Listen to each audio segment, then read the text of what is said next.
चप्पे चप्पे पर फौजी गाड़ियां, गली गली में पुलिस की कैदी वैन। रावलपिंडी इस्लामाबाद में आखिर होने क्या जा रहा है? अपनी ही फौज के जर्नलों को जो इनको लगे कि आसिम मुनीर को लगे कि मेरे रास्ते में रुकावट बन रहे हैं, उनको गिरफ्तार करवाया जा सकता है। क्या मुनीर के खिलाफ पाकिस्तानी फौज में बगावत होने वाली है? बलूचिस्तान में कई इलाकों में बीएलए ने नो गो एरियाज बना के उनकी सिक्योरिटी संभाली हुई है और हमारे मुहतरम फील्ड मार्शल साहब ने फौज को कहा है कि आप रावलपिंडी की सिक्योरिटी संभाल लें। पाकिस्तान में बांग्लादेश क्यों छाया हुआ है? दिसंबर 1971 में हथियार ढालने से एक दिन पहले ये बड़े बड़े बोल तो हमने उस वक्त भी सुने। 93,000 फौजी जो है अरोड़ा के कदमों पर कदम रखकर सरेंडर करके हिंदुस्तान की जेलों में गया, इसलिए कि अवाम ने साथ नहीं दिया। आसिम मुनीर अपने चहेते चमचे मोहसिन नकवी को लेकर ईरान निकल गया। इमरान खान अभी भी जेल में है और इस बीच उनकी रिहाई को लेकर फिर से घमासान छिड़ गया है। इमरान के वफादार और खैबर पख्तूनख्वा के सीएम सुहेल अफरीदी फिर से इमरान के पठान फौजियों को लेकर सड़कों पर उतर आए हैं। इमरान की पार्टी ने रावलपिंडी पर धावा बोलने का ऐलान कर दिया है। 27 सितंबर को खैबर पख्तूनख्वा से पठानों के काफिले निकलेंगे और इस्लामाबाद रावलपिंडी पर कब्जा करने के इरादे से आगे बढ़ेंगे। ऐलान ये है कि इमरान को छुड़ा कर ही वापस लौटेंगे। हम जो चाहेंगे वो करेंगे। पाकिस्तान में जंगल का कानून चलता है, पाकिस्तान में जो ताकतवर है उसके लिए अलग कानून है। तो मेरे नौजवानों, 27 तारीख को हमने कॉल दी है, क्या आप तैयार हैं? क्या तैयार हो? डरोगे तो नहीं, मुझे तो नहीं आता है, टैंकों से तो नहीं डरोगे, रॉकेटों से तो नहीं डरोगे, बंदूकों से तो नहीं डरोगे, गोली से तो नहीं डरोगे। तो इंशाअल्लाह ताला 27 सितंबर को इस्लामाबाद में 40 लाख नौजवान अपना इंशाअल्लाह ताला मुकदमा लड़ेंगे। ब्रिटेन में रहने वाली इमरान की पूर्व पत्नी जमाइमा गोल्डस्मिथ एक बार फिर मैदान में कूद पड़ी हैं। जमाइमा ने सीधे ब्रिटेन के पीएम से सवाल किया है कि इमरान खान पर वो कब तक खामोश रहेंगे। जमाइमा ने खुली चिट्ठी में लिखा है कि उनके 2 बच्चों के पिता इमरान खान के साथ पाकिस्तानी जेल में बर्बरता की जा रही है। आर्मी चीफ आसिम मुनीर उनके पूर्व पति इमरान से निजी दुश्मनी निकाल रहा है। सुप्रीम कोर्ट के ऑर्डर के बावजूद इमरान को इलाज नहीं दिया जा रहा, लिहाजा ये सिर्फ पाकिस्तान का मामला नहीं बल्कि मानवाधिकार के लिहाज से दुनिया के लिए एक इमरजेंसी है। उधर इमरान का बेटा भी एक मैच के दौरान फ्री इमरान खान के मैसेज वाली टी शर्ट पहनकर पहुंच गया। ये तस्वीरें भी जमकर वायरल हो रही हैं।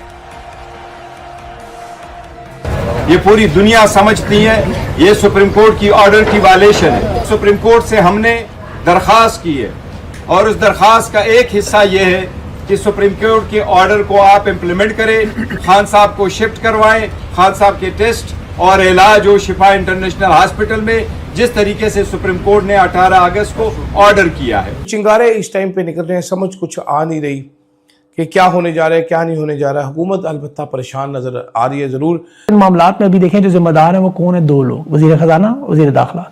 दोनों किसके हैं? फील्ड मार्शल के। इस वक्त जो सबसे बड़ा खतरा है हुकूमत को वो जनरेशन जी का एहतजाज, जिसका ये खुद बारहा इनके कह चुके हैं।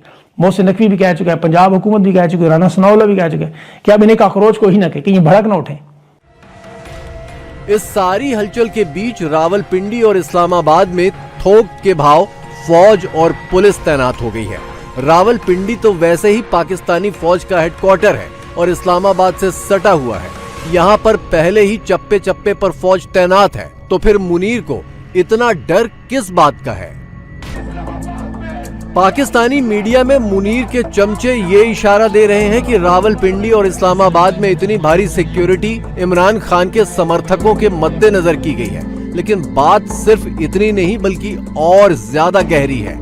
इसका ताल्लुक हाल ही में उस एक्ट से है जिसमें आसिम मुनीर को पाकिस्तान की आर्मी, नेवी और एयरफोर्स से संबंधित सारे पावर देकर सुपर बॉस बना दिया गया है।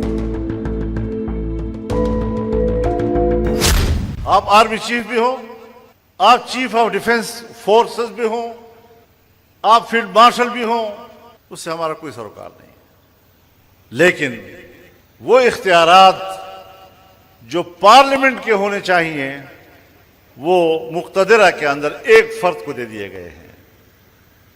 अब उसका इख्तियार अपने बर्री अफवाज पर भी, फजाइया पर भी और बहरिया पर भी तसल्लुत कर दिया गया है और वहाँ वो तमाम इख्तियारात रखेगा, किसी को बर्खास्त करने का, किसी की मुलाजमत में इजाफा करने का, किसी की इस्तीफे को मंजूर करना न करना, तमाम इख्तियार उसको दे दिए गए हैं। जबकि ये कंट्रोल, ये कमांड ये फेडरल गवर्नमेंट का हुआ करता था और फेडरल गवर्नमेंट ने अपने इख्तियार उनके हवाले कर दिया है।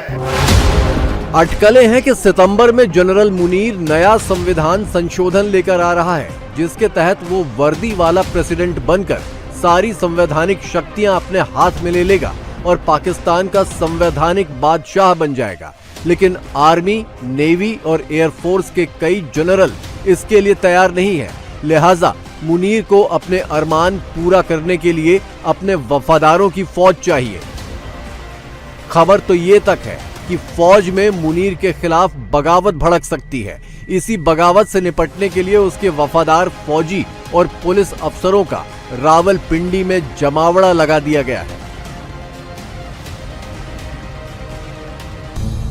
मुनीर ने अपने तख्तो ताज की जंग छेड़ दी है, लेकिन सवाल यह है कि वो राज कहां करेगा।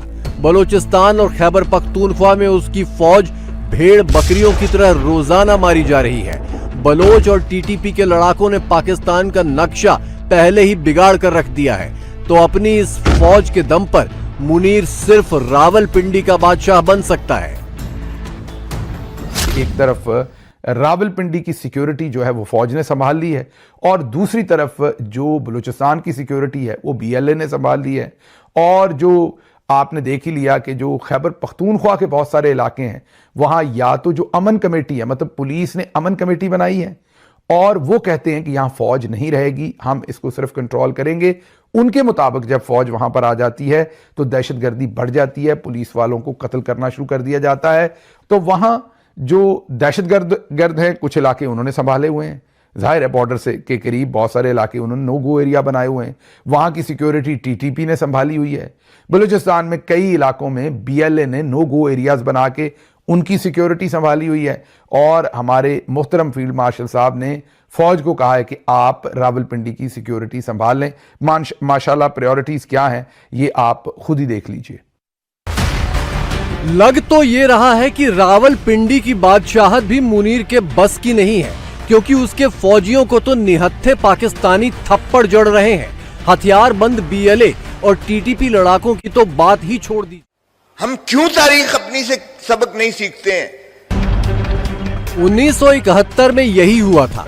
ईस्ट पाकिस्तान यानी आज के बांग्लादेश के लोगों में पाकिस्तानी फौज के खिलाफ नफरत भर चुकी थी। वही नफरत आज मुनीर की फौज के खिलाफ इस्लामाबाद और रावलपिंडी तक में दिखाई देने लगी है। इस्लामाबाद यूनिवर्सिटी में छात्रों ने एक फौजी को दौड़ा दौड़ा कर मारा। आखिरकार फौजी ने अपनी धौंस दिखाने के लिए यूनिवर्सिटी के अंदर ही पिस्तौल निकालकर फायर कर दिए। फौज की इस हालत को पाकिस्तानी आवाम 1971 वाली सूरत के बहुत करीब देख रही है। मुनीर का काम तब थोड़ा आसान जरूर हो जाता अगर इमरान खान उसकी डील के ऑफर पर हां कर देते और बदले में रिहाई ले लेते, लेकिन खबर है कि आधी रात को अस्पताल लाकर इमरान खान को जब ये डील दी गई तो उन्होंने मुनीर को बादशाह मानने से साफ इनकार कर दिया। इसीलिए मुनीर ने रातों रात उन्हें वापस जेल में फेंकवा दिया। मेरी इंफॉर्मेशन के मुताबिक इमरान खान के ऊपर प्रेशर था कि वो प्रपोज्ड पॉलिटिकल रिस्ट्रक्चरिंग, ये डिफेंस सर्विसेज एक्ट और खास तौर के ऊपर नए सूबों का जो प्लान है उसके ऊपर फ्लेक्सिबिलिटी दिखाएं और कोई पैगाम भिजवाएं कि फिक्र ना करो, सब कुछ हो जाएगा। इमरान खान ने मना कर दिया।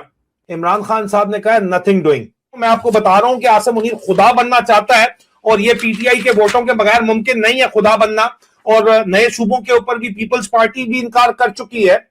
और अब मेरे जराए कहते हैं कि इमरान खान के इनकार के बाद पीटीआई के अंदर भी इतनी जरूरत नहीं है कि वो इकरार कर लें। और मैसेज मुबैना तौर के ऊपर बड़ा सीधा है कि कोई सरेंडर नहीं होगा, जिस तरह फौज को सरेंडर करने की आदत है। उन्होंने कहा कोई सरेंडर नहीं होगा, कोई कॉम्प्रोमाइज नहीं होगा। और सबसे अहम बात के प्रोविंसेस के ऊपर या आसिम मुनीर को खुदा समझने, खुदा मानने या उसको सजदा करने के ऊपर इमरान खान नहीं झुकेंगे।